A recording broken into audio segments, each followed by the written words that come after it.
Bismillahirrahmanirrahim. Assalamualaikum everyone. Ahlan wa sahlan wa marhaban bikum. Welcome to Safar to Marwah podcast. My name is Shima. And my name is Daud bin Hassan. Okay, you are listening to episode 3 of Safar to Marwah podcast. Okay, episode 3 ni kita nak fokus on apa, Daud?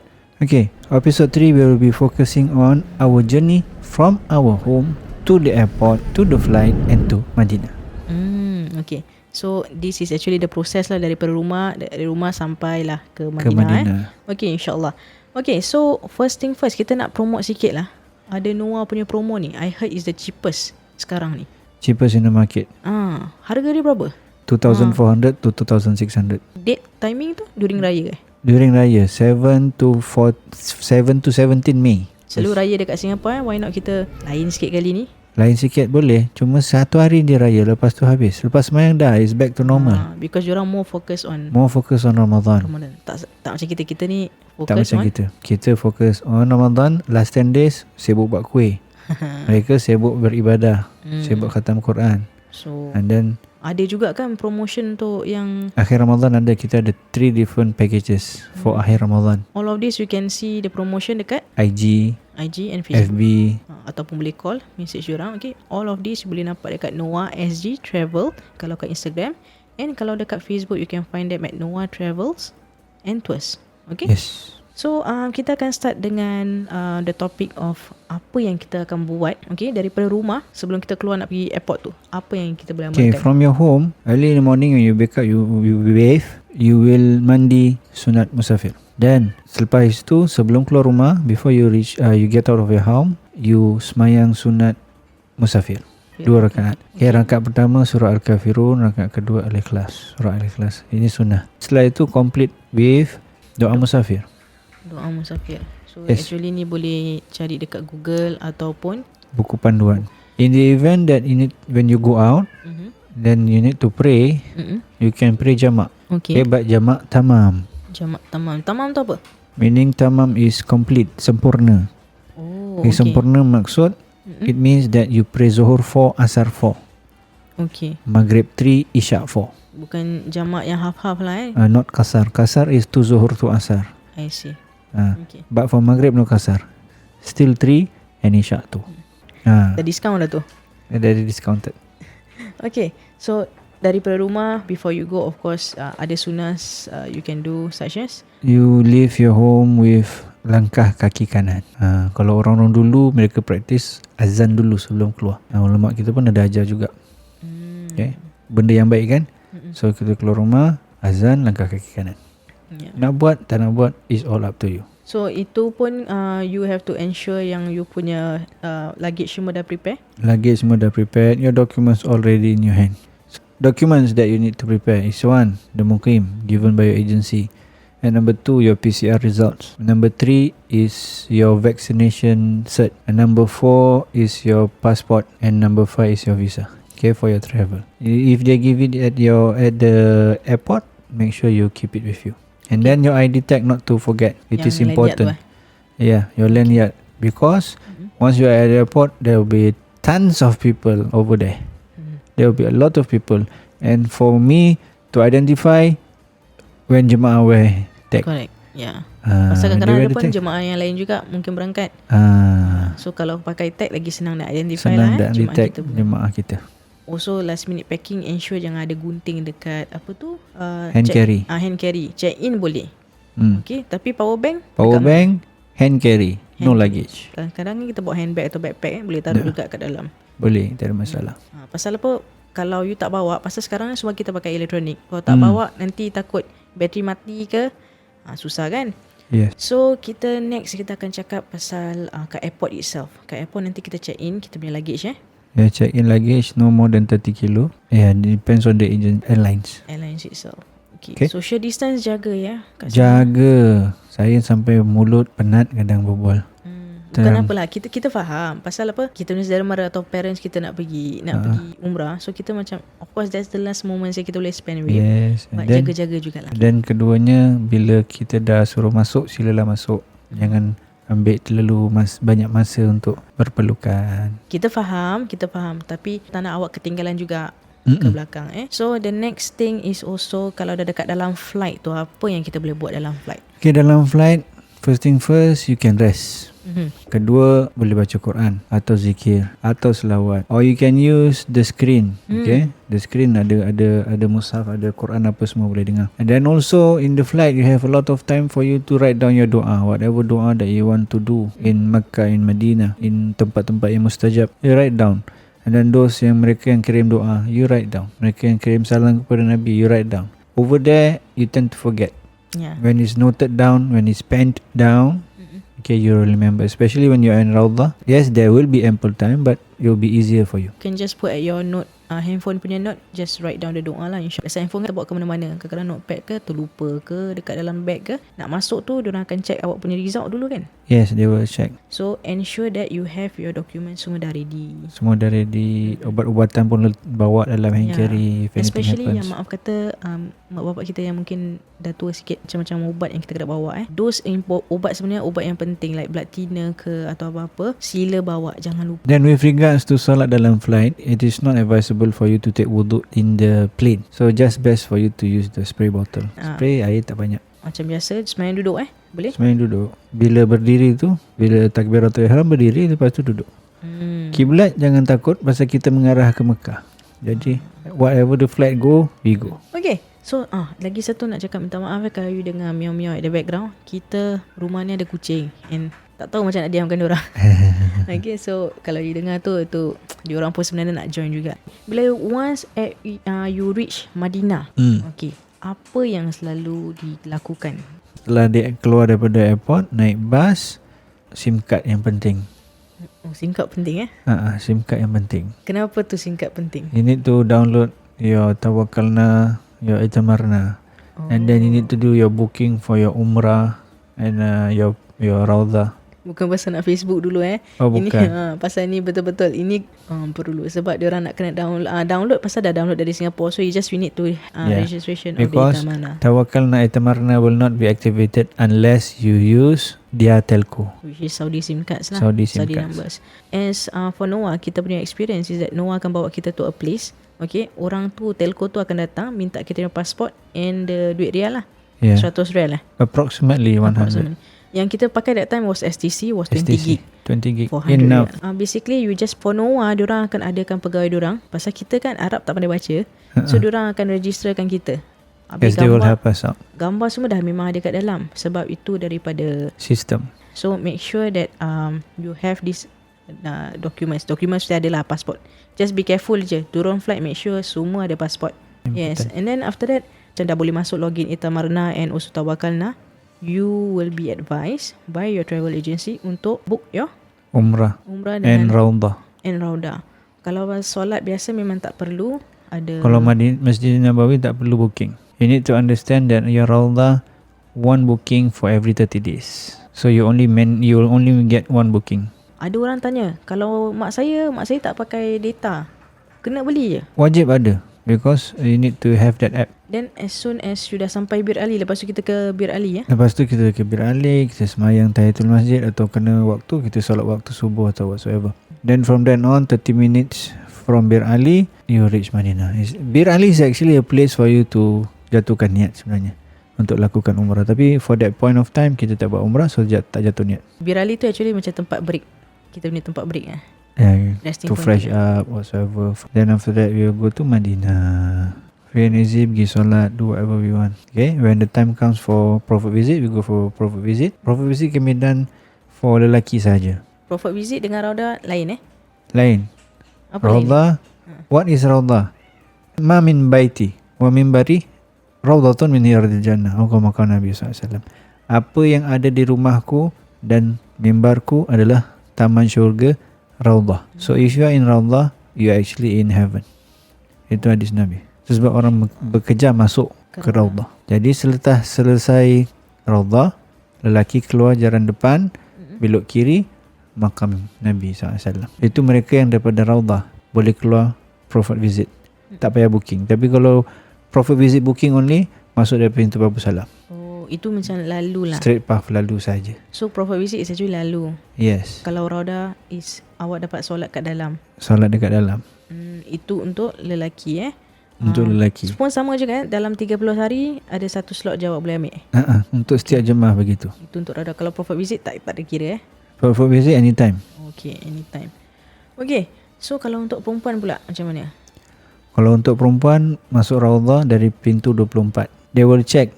Okay, I've observed pegawai-pegawai itu check one by one. Okay, they check their booking. Make sure the QR code is moving to ensure that it is authentic. So, show to them. Sebenarnya dia dekat Raudah untuk perempuan, dia banyak stopping point atau banyak resting point. Okay, then after that, you akan kena tunggu kat luar tu, the barricade area. Then when you walk in, nanti ada pegawai tu minta you punya QR code. Dia akan scan satu persatu So after that, they will give you plastik untuk taruh you punya slipper. Pasal you akan exit kat tempat lain, bukan exit tempat yang sama. Okay, so jalan macam maze, kiri kanan akan block dengan canvas. Jalan sampai to a point where you akan sit down. Okay, that's where you can do your tahiyatul masjid. Then after that, you will be asked to form a line. Jangan lari, tapi jalan cepat. Okay. Just follow the crowd lah. Pasal kalau you masuk atau yang lambat-lambat, nanti dia ke belakang lah. Ke belakang-belakang. Orang kata kalau Raudah, dia kapet hijau. Putih. Dulu my time kecil ada colour dia putih. Lepas tu dia change to hijau. Now semua hijau. You won't know the difference. Yang ke depan tu you punya kiblat. Belah kiri tu is makam Nabi. You ada tempat you nak solat macam your own square. The spacing kan. That you have your own square untuk solat, taruh barang, selesa untuk sujud. Tak macam dulu, pre-COVID dulu, very rushing kan. Yes, kita beratur setengah jam, 1 jam, 1 jam setengah. Habis tolak. Lepas tu nak solat, tak ada tempat solat, kawan nak kena jaga.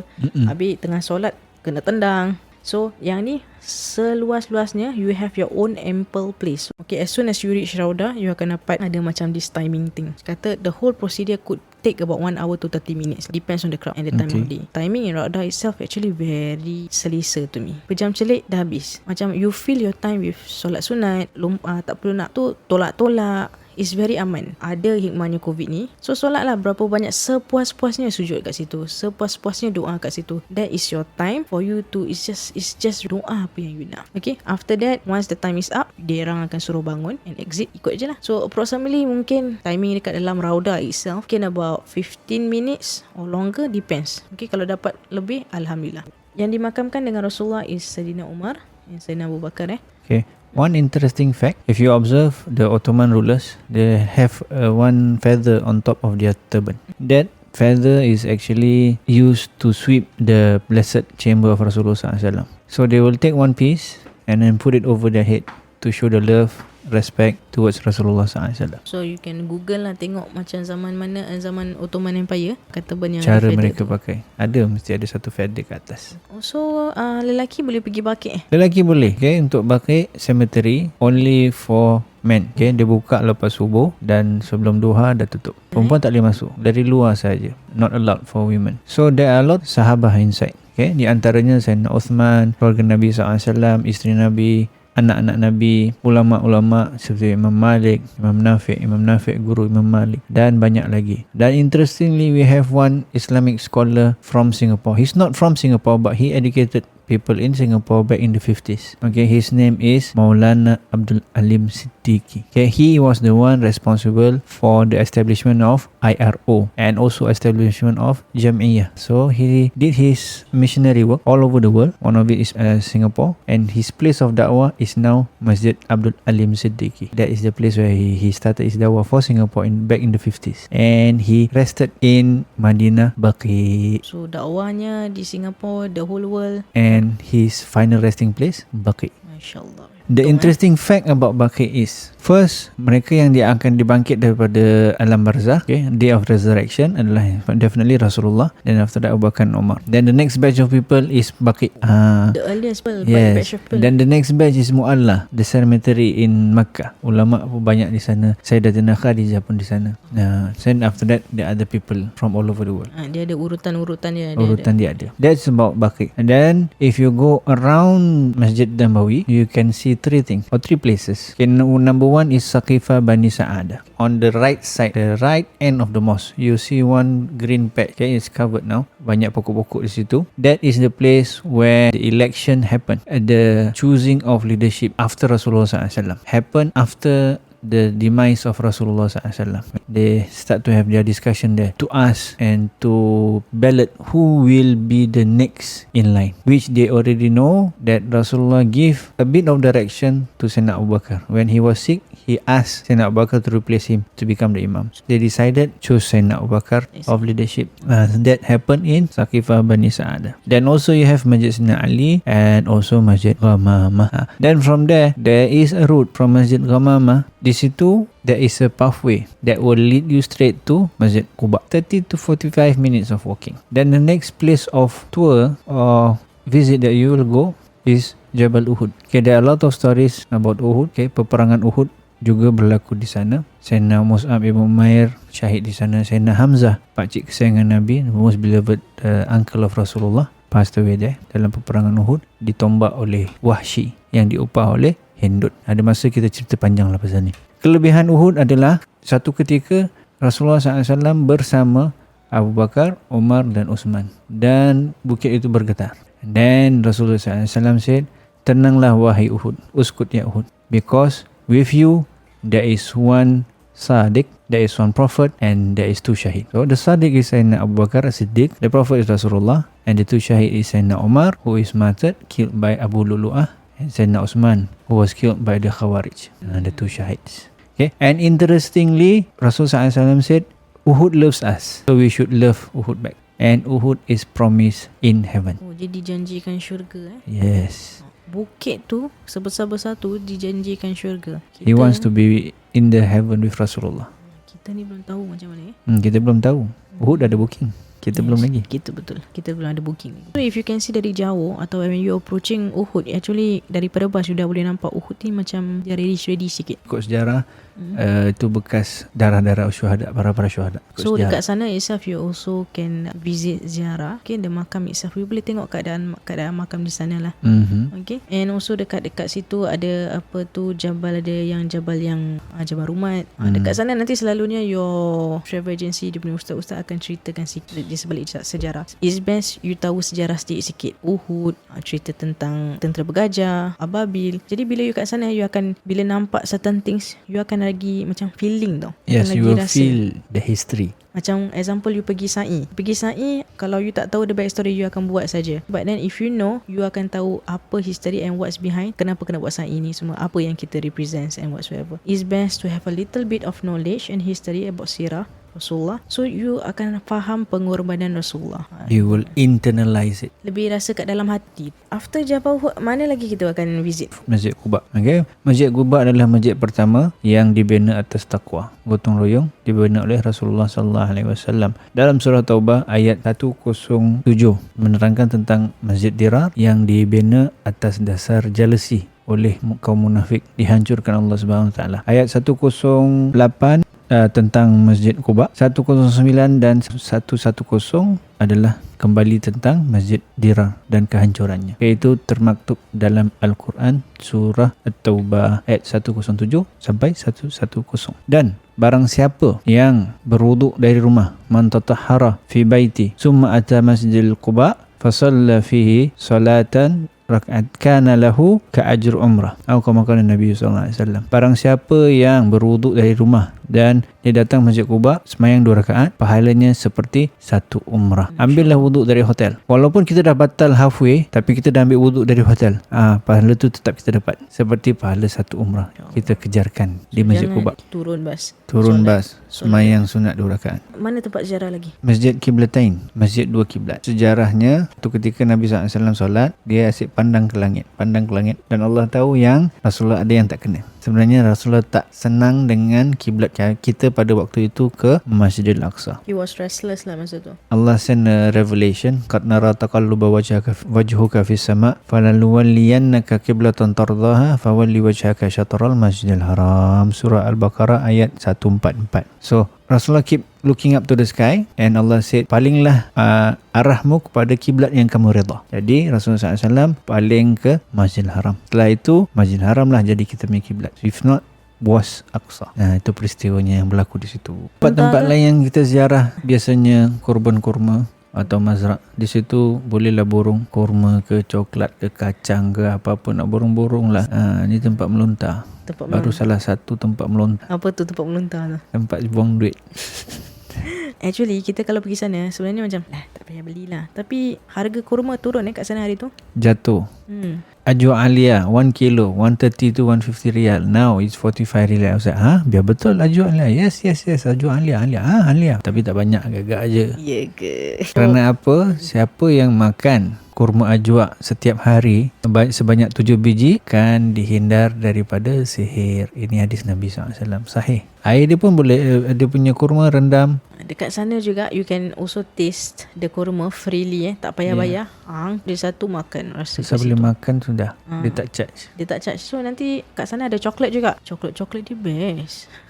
Sedap. Itu yang tak nak beli ternampak terbeli juga. Kat sana you can have free tasting. Just rasa-rasa je coklat satu. Kalau nak beli. Dan ada places you will go. Museum Madinah. And then other places yang diaturkan oleh pihak agensi. Depends on your travel agency itself. Okay, mana yang diorang aturkan ke mana yang you will go. So after the ziarah tu mungkin berapa hari dekat Madinah? Between 4 to 5 days. 4 to 5 days. Plus minus. Tapi rasa sekejap tau. Pasal you will really enjoy the weather there. Keadaan yang tenang kat situ. Sifat-sifat kaum Ansar yang lemah lembut. Tapi kan bagus juga dekat sana tu. You spend a lot of time dekat dalam masjid.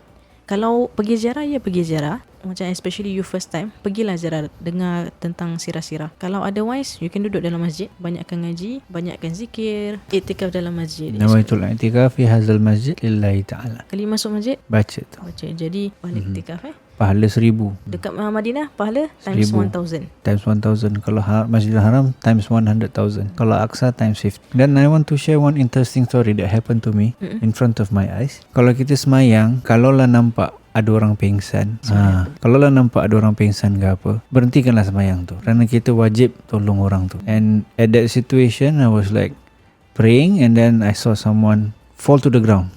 Not sebelah, quite a distance. I had to run to that person. Yang orang depan, orang belakang, orang kiri kanan buat bodoh. Daud ni sebenarnya dia ada background first aider. First aid instructor First dulu. respondent kan. First aid dah lama, 11 tahun. So immediately I dropped my prayer, I went to the person. At that point of time, tak ada orang lain dia. Then after that, few seconds later, baru kawan dia. Kawan dia pun approach dia, tengok apa jadi. And then while praying, polis ada yang tak semayang kan, jaga. So I called, police, ta'al. And then I asked, tengok dia okey ke tak. First I check breathing lah. Breathing ke tidak, tu standard lah, protokol lah, DRSCBC. First check for danger, no danger, check for response, no response, shop. Okay. So when I shout for the police asked, and then asked, when he recovered, I said, ni breathing ada. He recovered. Dia asked, sudah? Fi sudah? Anta fi sudah? Sudah maksudnya, kau pening tak? Ya, fi. Ada. Tanyalah, lepas tu polis tu pun tanya. Dia actually nak sambung semayang. Dia nak sambung semayang. Dah pingsan nak bangun semayang balik.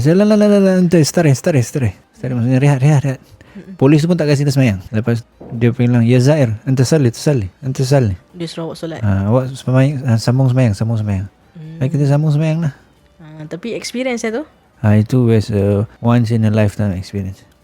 Takut juga apa-apa dia jatuh tu, dia jatuh flat jatuh kan? Face to the ground. So bibir dia berdarah sikit, luka lah. So he was weak. Breathing, He was breathing. I think mungkin hypoglycemia or whatever lah. Gula dia rendah.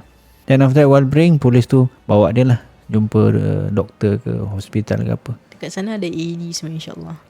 So kalau memang tak ada bernafas, mungkin Daud will start CPR jam juga.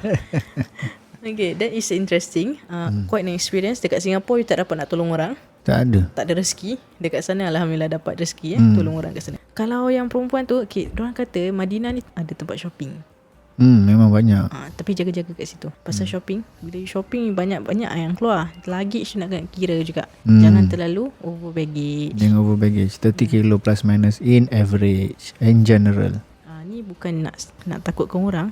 just to caution aja orang. Wanita jangan try not to go shopping alone.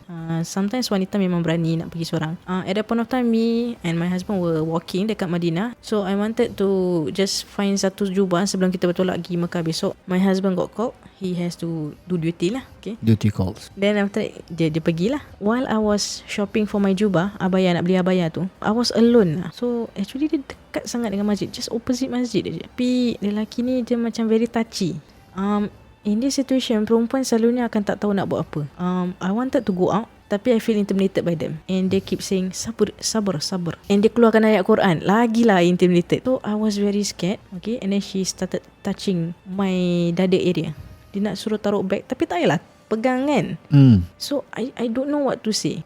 Kemudiannya ada rasa tergesel sikit. It's not a pleasant experience. I wanted to get out, but I couldn't get out. So just be careful lah. Kalau usually, betul dia buat dengan sengaja, kalau dia tak sengaja, saya maafkan lah. Kalau dia buat dengan sengaja tu, saya harap awak semua berjaga-jaga. Kalau shopping seorang, at least bawa kawan ke lah. Jangan cakap perempuan, lelaki pun boleh. Oh, lelaki pun boleh. Okay, back then was Sobra Hotel. Ni cerita lama lah. I was 16, my first umrah alone. Okay. So nak beli jubah, harga dia 100. Okay. Mati-mati dia nak jual. I said no. La, 50 bas. Akhir kalam 50. 50. Dulu dah pandai-pandai lah baca-baca buku barat kan.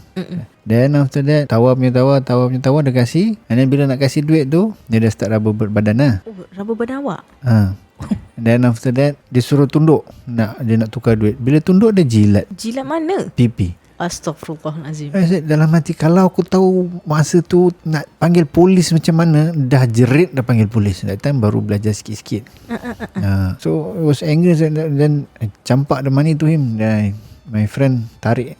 Then we left. Dia jilat awak dekat pipi? Yeah. And he was a Pakistani, I remember. Dan tu dekat mana?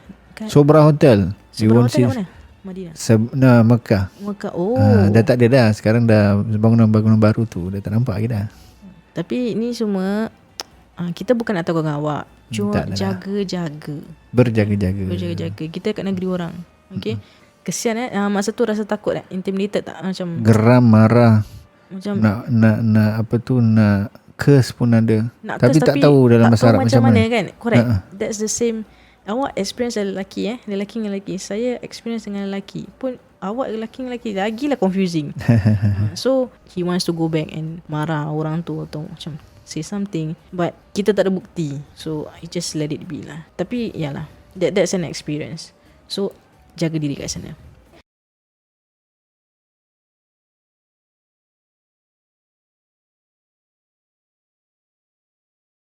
One last thing you'll forget. Apa dia? One last thing before you leave Madinah. Ziarah wada.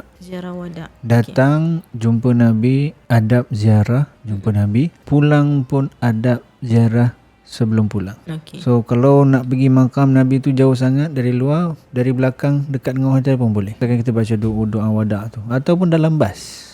Sebelum tinggalkan, baca doa wada. So this one actually to me important lah baca. Kerana apa, bila you baca, you kalau baca bahasa Arab, mungkin you baca just blindly like me. I baca just blindly, just reading lah. But you baca maknanya, it will strike you to the heart. Yes. Akan rasa dia punya pilu dia tu. Pilu meninggalkan Rasulullah. Correct. Tak tahu bila kita akan datang lagi. Mungkin ini kali yang pertama, kali terakhir. Minta kalau boleh dipermudahkan hajat untuk datang lagi with your loved ones again, insyaAllah. Yes. So anything else, Daud? That's all. Okay, so Madinah. That is for Madinah. Ada nanti kita akan update to the next episode kalau ada yang things yang kita lupa. The next episode, the episode 4, we're gonna talk about the umrah, manasik umrah itself. Yes. Okay? Daripada hotel to Bir Ali. Kita akan explain untuk lelaki, untuk perempuan, and what you need to take note of. InsyaAllah ada manasik umrah, and hopefully you are tak jemu lah dengan kita, InsyaAllah. Okay, kalau gitu kita akhirkan dengan tasbih kafarah. Bismillahirrahmanirrahim. Subhanakallahumma wa bihamdika asyhadu an la ilaha illa anta astaghfiruka wa natubu ilaih. Bismillahirrahmanirrahim. Wal 'asr innal insana lafi khusr إلا الذين آمنوا وعملوا الصالحات وتواصوا بالحق وتواصوا بالصبر اللهم لا تفرق جمعنا هذا إلا بذنب مغفور وسعي مشكور وعمل صالح مقبول وتجارة لن تبور يا عالم ما في صدور أخرجنا يا الله من الظلمات إلى النور Allahumma barik lana ya Allah fi Rajab wa Sya'ban wa ballighna Ramadan wa sallallahu ala nabiyyina Muhammad wa ala alihi wasahbihi wasallam. Hadanallahu wa iyyakum, al-afu minkum. Assalamualaikum warahmatullahi taala wabarakatuh.